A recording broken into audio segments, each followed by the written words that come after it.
Hello, this is Fabio Terezinho from AVEVA, and I'm here with Paul from 360 Integration. Welcome, Paul. How you doing? Thanks a lot. I'm happy to be here. Excellent. And Paul, please talk a little bit about yourself and your company, what you guys do. So 360 Integration, our main goal there is we integrate all the AVEVA software platforms on the engineering side and AIM in general. But what we do also is we do in-house development. So we help where AVEVA may have missed something, or if there's a gap in the information process. And one of the tools that we developed in-house was an AI scraper. And when I worked at AVEVA, that was one of the biggest challenges that we had with customers, where they loved AIM. They loved the access of AIM, but all of their data were sitting in flat files, 3-ring binders, things like that. So there again, one of our partners, Oleg, we developed our AI scraper, and part of our AI scraper is it doesn't just look at the text, it actually looks at the symbology that goes with it. So we get confidence levels on those, but we also can scrape the data to where we can find things that were missed, that were not tagged correctly. We had a customer with AVEVA, they wanted to check their pie list. They had their master pie list. This was the Bible, right? And we ran our AI scraper against their P&IDs, and we found that they missed 8. Wow. They had 8 valves on there that they had completely missed. And this had been their Bible for how many years? And nobody had went back and actually physically went through there and checked off all of them. So when we ran our AI scraper, next thing you know, they wanted us not only to look at the P&IDs, they want us to look at their instrumentation list, they want us to look at the loop drawings. And that was so great about our AI tool is we train it. So we're not just dealing with information that's out there, we train it to look for specific information that is specific for that customer. Now we are building a database for that. So eventually when we progress further on, we'll have a library of information that we could run it against, so we wouldn't have to train it. And it would be specific to industries that AVEVA deals with.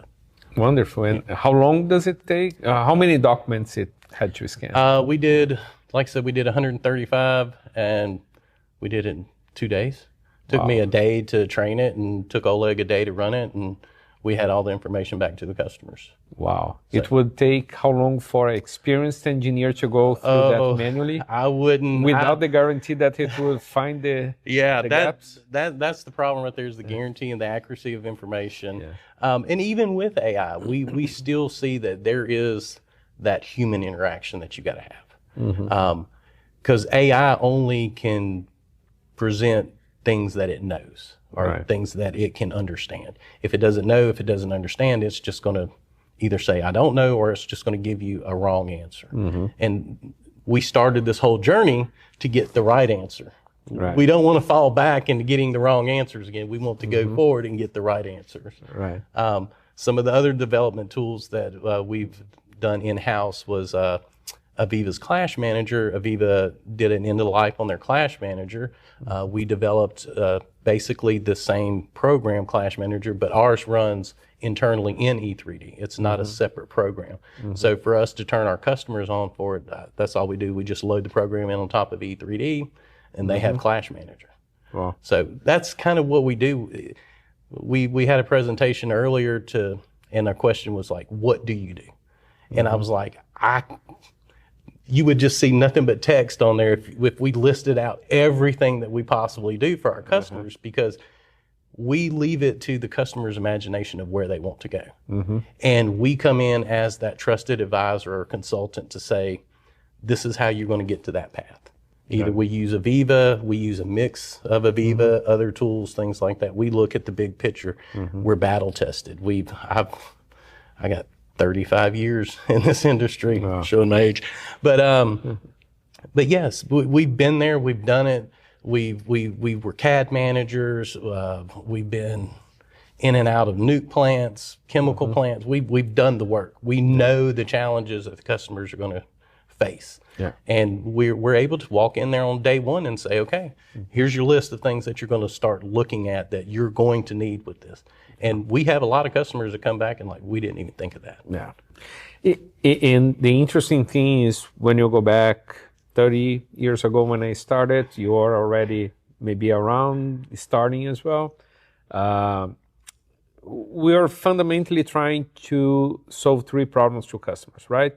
Improve productivity, decrease waste, and improve safety. And fast forward to today, I still think we are solving the same problems, right? But 30 years ago, cloud was just something white on the sky when you could see, right? Today it has a different meaning. How does cloud change the way that you deliver this kind of value to your customers? Oh, cloud is wonderful for us. With 360, the way that we're able to keep pricing down is we don't have the overhead. We don't have the buildings. We don't carry the people. It's just the four of us primary owners, but we have 35 subject matter experts on call. Wow. that do contract work for us. All remote. All remote. So the cloud, connect, that right there, it makes our little company a truly global company. Because like I said, in the 2 years that we've here, we've got people East Coast, West Coast, Canada, Mexico, Dubai, Lebanon, and we're able to access those subject matter experts for our customers. Because a lot of customers can't afford to bring in a subject matter expert just for this short period of time for this job. Yeah. And then you have to get rid of him. But you bring in an SI like us, we got battle tested people ready to go. They come in day one, they know what to do, they knock it out, job's over, they're gone. Amazing. And customer calls us, hey, I need this now. And that's what we're trying to do. We're, everybody, it's money, but we really enjoy helping the customer. Yeah. We really enjoy seeing what we do. Yeah. And I think, Paul, it's so interesting because most people, I wouldn't say most, but I would say possibly many people still, when we talk about Connect, our industrial platform, right, which is SaaS, cloud-based, they still think of it as a data repository on the cloud, right? And arguably that's so relevant to our overall cloud platform as making calls is relevant to a smartphone today, right? Of course, we store data on the cloud, we contextualize that, but it's the value proposition is so much broader than that, right? To your point, you just use Connect for a way to drive your business model, working remotely across different people in different regions, 24 hours a day, and share knowledge, share projects, share information in real time. Scalability, right? And collaboration in real time. Scalability has been just awesome for us, the way that we work and being able to bring people in and take people out of projects that way. It keeps our price down. Just like I said, subject matter expert, we need them for 3 weeks to do stress analysis, something like that. We can turn them on, turn them off. So we're constantly, as a small company, we're constantly having to watch that bottom line because we're not wanting to have to push that cost on to customers. Right. So the leaner that we can run, the better it is for our customers. And Connect and the cloud, that gives us that option right there. Right. Because we can pull anybody from anywhere and turn them on. Amazing. Yeah. And obviously you have been doing that for a while, right? You have some experience, you have seen some technology waves come and go, others staying. How do you see AI? AI for you is another buzzword. You already mentioned you are leveraging some tools from AI, but how do you separate the hype from the value when it comes to AI? It's the information. It really gets back to what AVEVA is doing. Is they're giving you that access to information, and having that access is to us is key. Because once you have access, once you uncover that information and the data, what do you want to do with it? It just opens you up for anything that you want to do. And with us being on that platform that is connected all the way through, that information, it's constantly being moved forward. So when I do my job, I kick it over to the next guy and the next guy. We're not putting that same information in twice. My information's carrying all the way down to the 10th person down the line. He doesn't have to put that in. That, to me, that's where we're making the money, is we're saving the time. If we can access information faster, we're saving time. And when I worked for AVEVA, one of the customers that we dealt with, I asked him, I said, we were discussing AIM, and I asked him, I said, so what do you track your time with for searching for information? And we really don't track that. And so I challenged you. I said, go and, next week, tell everybody, say, hey, just track your time, how much time it takes you to track information. He called me back 3 days later and said, we're interested in AIM. Wow. He didn't tell me the time. He didn't tell me how crazy it was. He just called. He just said, we're interested in AIM. The ROI is there. Yes. He saw it right there, and he was amazed of how much time his engineers and his designers were spending just looking for information. Yeah. And then there again, if it's siloed information, then I have to go to that silo, and I have to have licensing for that silo. I have to spend money for that silo. But if I have AIM, I just have key people in key places that I'm spending money on. Yeah. And then I give everybody else the access to the data. Yeah. And people are loving it. And wonderful. It's great.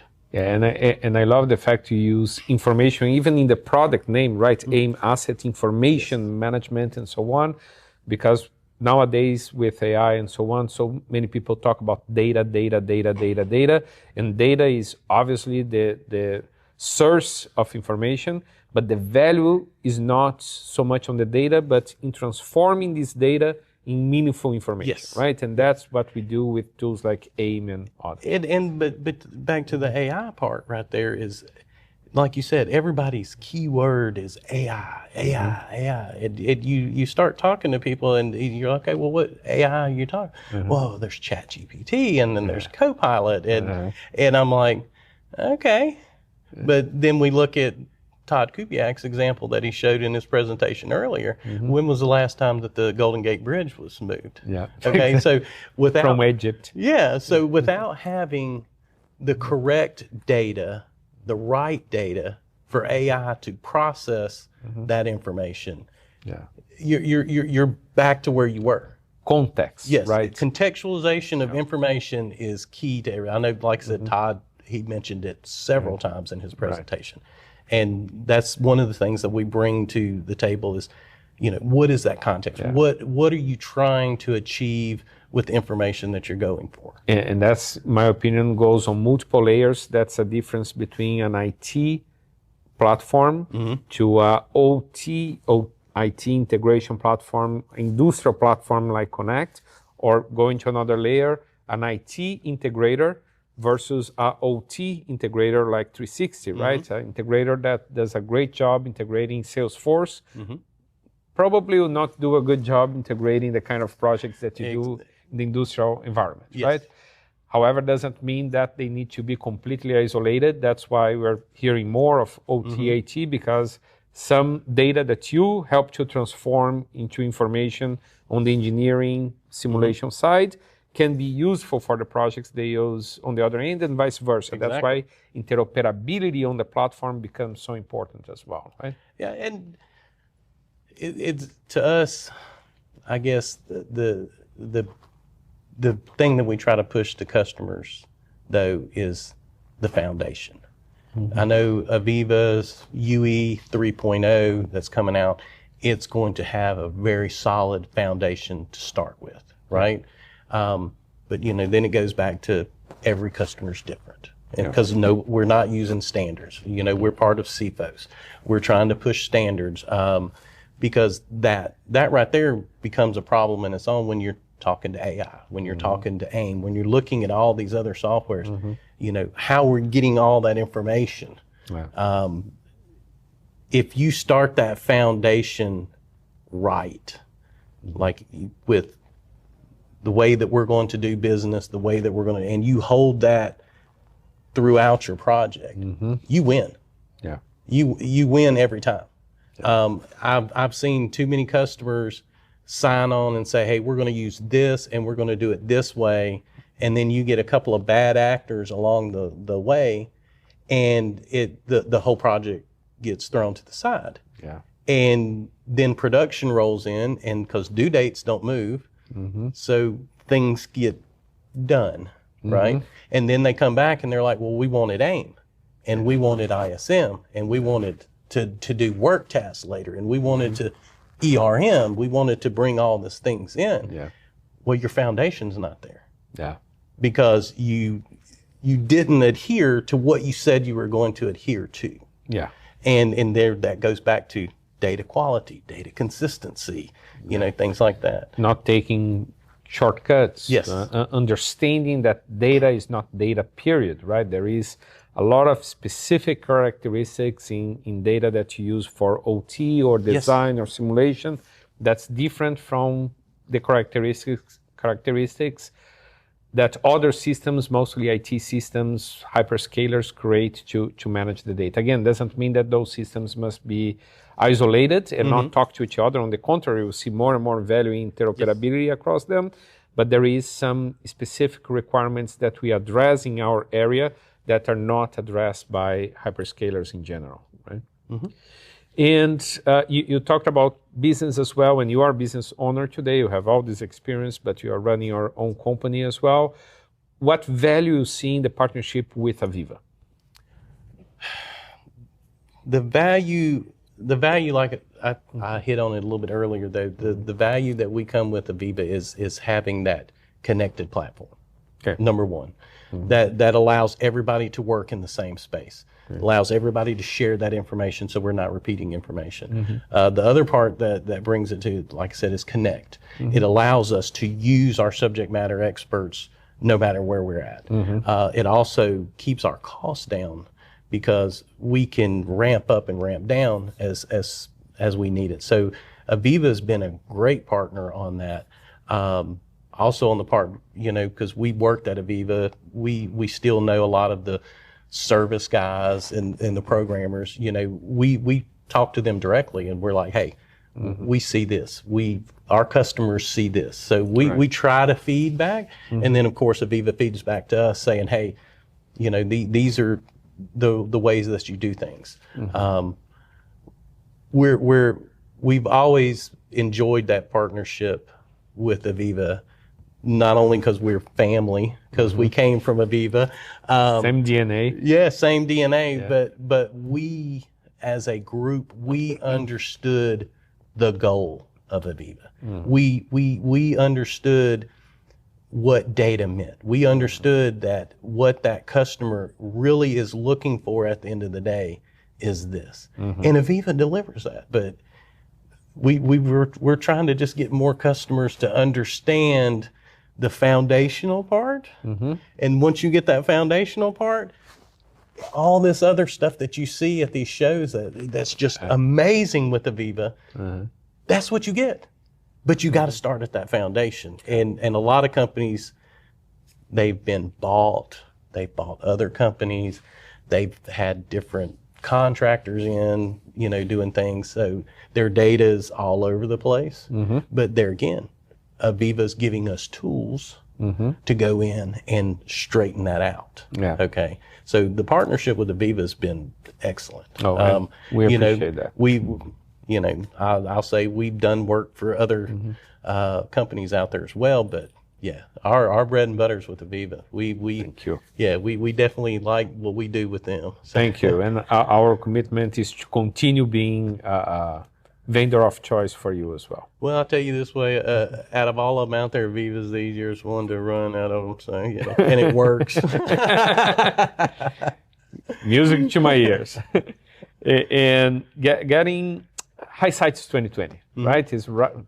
It's super easy to look at the past and describe the evolution and what worked, what didn't work, right? We started in design to say with ink, went to the original CAD software, the matrix printers, static drawings and then a little bit more interactions. Now we're talking about cloud, AI, and so on. Since it's recorded, we can watch it 10 years from now. What you predict 10 years from now? What do you think will be, what kind of value we're delivering to our customers in the future? 10 years from now, I really see a lot of these common systems that we run across with the digital information that we got and the AI tools that are available. I could see in 10 years that you could feed that information into an AI and say, I need this, and I need it to follow these requirements. And I could see AI taking the information from previous jobs and actually developing that for you. So I could see this later on. Where I see the biggest benefit with that is like the modular manufacturing space, like marine. Marine, where they're doing flights of 10, 20 ships, all technically the same. That, to me, that's where that's going to come in, is that repeatability of information. And whoever will not be able to do that then, or maybe even earlier, will simply be out of the market. In order to get there tomorrow, you need to have what you mentioned multiple times, which I agree, the foundation today. So now is the time to build the foundation for the future just predicted, right? And most of the presenters that we've had today, a lot of them circled back to that part right there of, we had all this information, we could do something, but it was just, we had to come back and start at that foundation, like get it all back to somewhat of a logical search for information. And because one of the customers that we dealt with, they had their facility, they had 7 engineering firms, I think, on it. And of course, you know, all 7 did different things. But if you look at all 7, there's commonalities in there. So if we go off of the commonalities, then we can start making headway out of the information. And there we get that foundational. Even though you used 7 different engineers, we can take that data without having to do a lot of manual manipulation and give it to you in a format that you can use moving forward. Consistency drives productivity. That's right. Excellent. Well, I learned a lot, Paul. I appreciate your time. Just trying to wrap here. AVEVA, as you probably heard, is really using the concept of industrial intelligence for our products roadmap, for our vision, for our partners, for everything that we deliver in the ecosystem. How do you define industrial intelligence? What does it mean to you, and what value it can bring to customers? Industrial intelligence, to me, I simplify it. It's the data. Okay, that's your intelligence. If you look at a human being, what is his intelligence? It's the data in his brain. It's the same thing with industrial intelligence. It's the data. And everything that we're hearing at the AVEVA Day here today is consistency of information, foundation of information, you know, getting everybody on the same page to use the information correctly. Because everybody sees the value of, once you get to that point, you're wide open. You can do anything that you want. You want to run simulations. You want to test things. As long as you have the data, there's tools out there that you can do whatever you want to with it. But you got to have the data first. So to me, the industrial intelligence is straight up, it's the data. Wonderful. Paul, thank you. Pleasure talking to you.